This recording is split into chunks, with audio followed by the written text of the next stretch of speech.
Now, on to Ukraine. Your February meeting with Zelensky and the president, that was quite something to behold. It was good how did you all break the ice this time?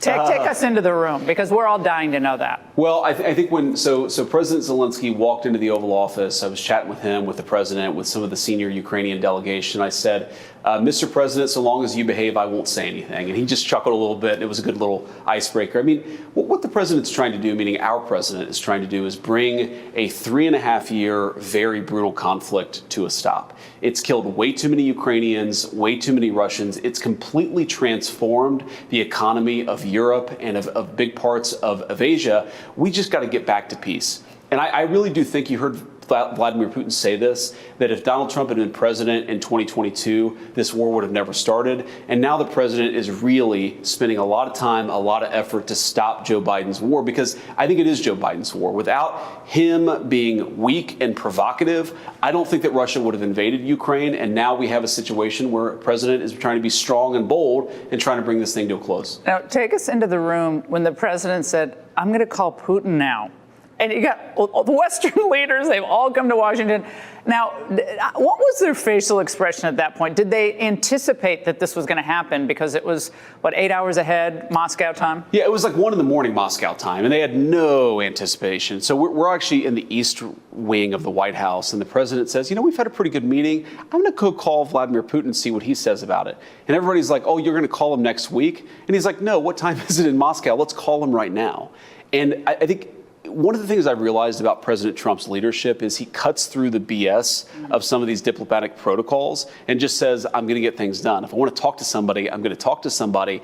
You had a lot of the Europeans who were saying, no, there needs to be proper, vetting, and the teams have to prepare the phone call and blah, blah, blah, blah, blah. And the president was like, no. I want to talk to the guy. I'm going to talk to the guy. And I think that kind of no holds barred, no BS diplomacy is part of the reason why we've made the progress we have. And we've made a lot of progress, Laura. Look, who knows what's going to happen? The president tells me this all the time. You can never say with certainty what the outcome in this situation is going to be. But we now have the Russians talking to the Ukrainians. They're talking details about what would be necessary on each side to stop the fighting and stop the killing.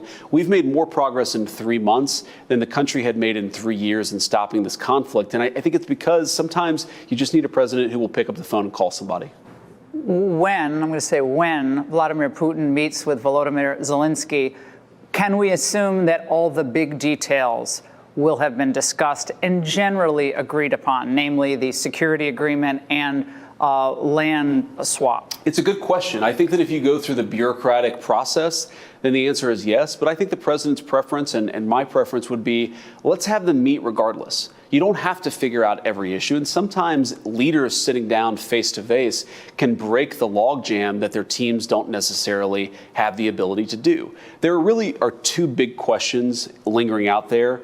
And in some ways it's very simple, but in some ways it's very complicated. Number one is Ukraine wants to know that it's not going to get invaded again by Russia. It wants to know that it's got territorial integrity long into the future. The Russians want certain pieces of territory, most of which they've occupied, but some of which they haven't. So that is really where the meat of the negotiation is. The Ukrainians want security guarantees. The Russians want a certain amount of territory. Again, we finally got the details. We're working on them, but we haven't figured everything out. And I don't think that we should force, we shouldn't say that they can't sit down until you've figured out every little detail. Sometimes them sitting down is what facilitates figuring out those details. You have been so strong on the idea of Europe paying for Europe's defense. Sure. And I think a lot of Americans don't understand that the EU GDP last year was about $19.18 trillion, if I'm right, yep, give or take. And the UK's was about $2.9 trillion. Sure. Ours is $29.8 trillion, right? You know the numbers better than I do. You should be Treasury Secretary. Yeah. Sorry, Scott, I got your job. No, but so this is a lot of money. Europe has the money to defend itself. So the security agreement, my question to you is, why should America carry the lion's share of the burden from now until Lord knows when for Europe when Europe has the money to defend itself? Well, I don't think we should carry the burden here. I think that we should be helpful if it's necessary to stop the war and to stop the killing.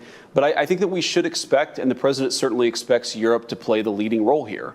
And what he said very clearly is, look, the United States is open to having the conversation, but we're not going to make commitments until we figure out what's going to be necessary to stop the war in the first place. And I think that it's, the president is very good. He never takes anything off the table. He never puts anything fully on the table because he doesn't want to give away his leverage. And this is the private conversation that we're all going to have about what's necessary to stop the war. But no matter what happens, no matter what form this takes, the Europeans are going to have to take the lion's share of the burden. It's their continent, it's their security, and the president's been very clear they're going to have to step up here.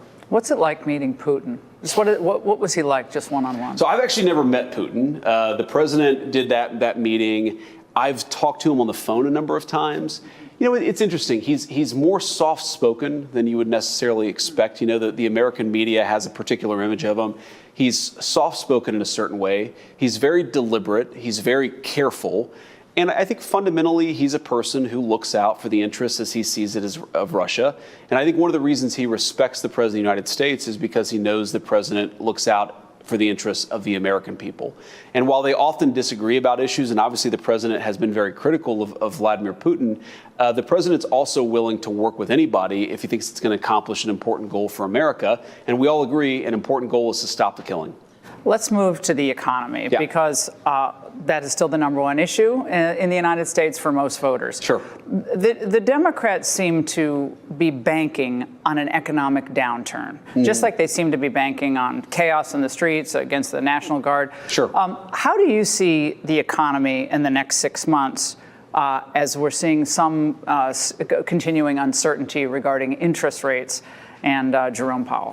Well, unfortunately, you have the Democrats. I think they really are betting against the United States. We're betting on the United States and the American people. There are a lot of good things happening in the economy. You have a lot of new investment coming in part because of the tariffs. People are trying to avoid the tariffs by building in the United States, which is their whole point, Laura, and why the president has been right about this issue from the beginning. You see blue-collar wages rising at their fastest rate in 50, 60 years. You see inflation cooling off, though there's still a lot of work to do there. So I feel very good about where the economy is. You can never predict the future, but I think what people all over the world recognize is that it's a time to build in the United States of America.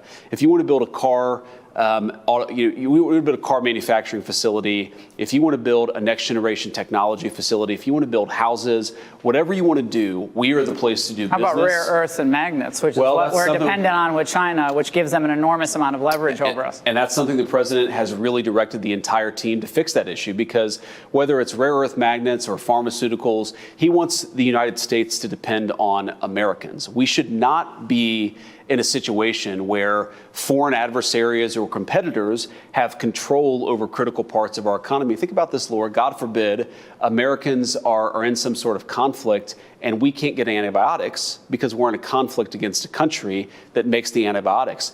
You don't have economic freedom and you don't have real prosperity unless you make your own stuff. That's why the president of the United States is making it so much easier to build things and make things in America. Now, I know you love talking about politics because you're going to say, well, we can't look forward to 2028. I understand that. I'm sick of politics, But Democrats are still doing their 2024 autopsy. Yes. Okay.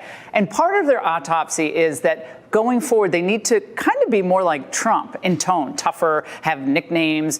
Newsom's given you a nickname, which I don't even understand, called Just Dance Vance. So I guess, what's your favorite dance? What's your favorite dance music? I mean, it's the dumbest nickname. But how lost are the Democrats right now? And you can answer the dance question. I mean, look, the autopsy for the Democrats, some free political advice from the President of the United States is stop sounding like crazy people. That really is all it is. I mean, this idea that Gavin Newsom is somehow going to mimic Donald Trump's style, I think that ignores the fundamental genius of President Trump's political success, which is that he's authentic.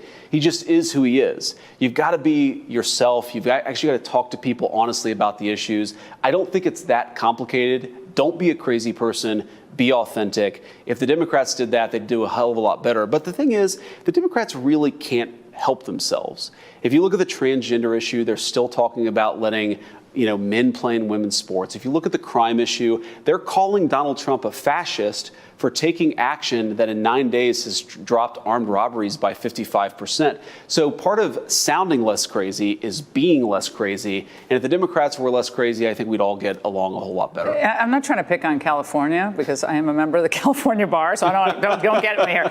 But look, we've had a situation where they're giving commercial driver's licenses to illegal aliens who can't speak English. Who don't have basic English competency. And they're killing Americans, which matters a whole lot because if you're going to read a road sign, Laura, you might as well, or you need to actually read the language the road sign is written in. And of course, this illegal alien in California killed 3 innocent people because he was reckless, he was dangerous, he shouldn't have been in the country. But now we come to find out he can't even read in the language the road signs are written in. So this is, again, it goes to the Democrats' basic problem, which is they're just too crazy. Imagine if you had a Democratic Party that was focused on enhancing the prosperity and the safety of American citizens rather than bringing in millions of low-wage illegal immigrants, giving them the right to vote, and allowing them to effectively make it harder for Americans to live a good life. That's all this is about. They care more about low-wage foreigners than they do about their own people. That is the fundamental craziness at the heart of the Democratic Party.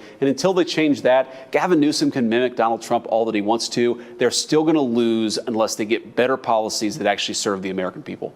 Given the fact that they're endangering the lives and killing American citizens, as we saw with that horrific crash in Florida. Literally killing American citizens killing with their Americans. immigration policy. But fundamentally, I think the American people have to stand with us here. Because when we go and tell the governor of California or the governor of New York that you have to stop putting the interests of illegal aliens over American citizens, we need the American people to stand with us. And I think that they will. I think that they are. But we're definitely not going to let this slide, Laura. You can't do it. You've got to stop putting the interests of foreigners who don't have the right to be here over the interests of American citizens. That is the entire point and purpose of the Democratic Party. If you go back to the election of 2024, what was the big issue? The big issue was illegal immigration. They were actually defending the rights of illegal immigrants to come into our country, to vote in our elections, to collect Social Security and Medicaid that ought by right go to American citizens, to say nothing of housing. This is actually the biggest driver of housing costs in some of these big blue cities is that they've flooded the zone with illegal immigrants. As we've kicked illegal aliens out of our country, you actually see housing costs start to level off. So fundamentally, the difference between Republicans and Democrats is we care about American citizens. They actually don't like American citizens and want to replace them with low-wage foreigners. It's a very stark difference, and I think the American people are going to continue to reward us because of it. All right. When Elon Musk departed, he said it was, dramatic departure.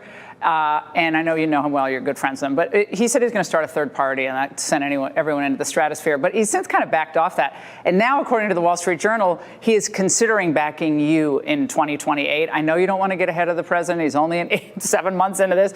But would that be something you would welcome, certainly his staying in politics and perhaps supporting you down the road? Yeah, so I saw the story, and as far as I can tell, the story is completely fake. I've never talked with Elon Musk or, frankly, any other donor about 2028. I do think that it would be a huge mistake for Elon to go forward with a third party. And my argument to him is, whether you like it or not, you are now perceived by the far left as on the side of the American right. You believe in law and order, you believe in closed borders, you believe in economic growth and prosperity, you believe in making things in the United States of America. The idea that Elon is ever going to go back to being sort of in the middle where Democrats and Republicans both like him, that's just not going to happen. He is perceived as being on the American right. And so if he doesn't like things the Republican Party is doing, my advice to Elon would be try to fix the Republican Party. Try to push it in your own way. Disagree with me all you want. Disagree with the President of the United States, but don't pretend that you can make a big difference with a third party. I think Elon would make a much bigger difference if he stayed loyal to President Trump's Republican Party. And if he had disagreements, express those disagreements from the inside as opposed to from the outside.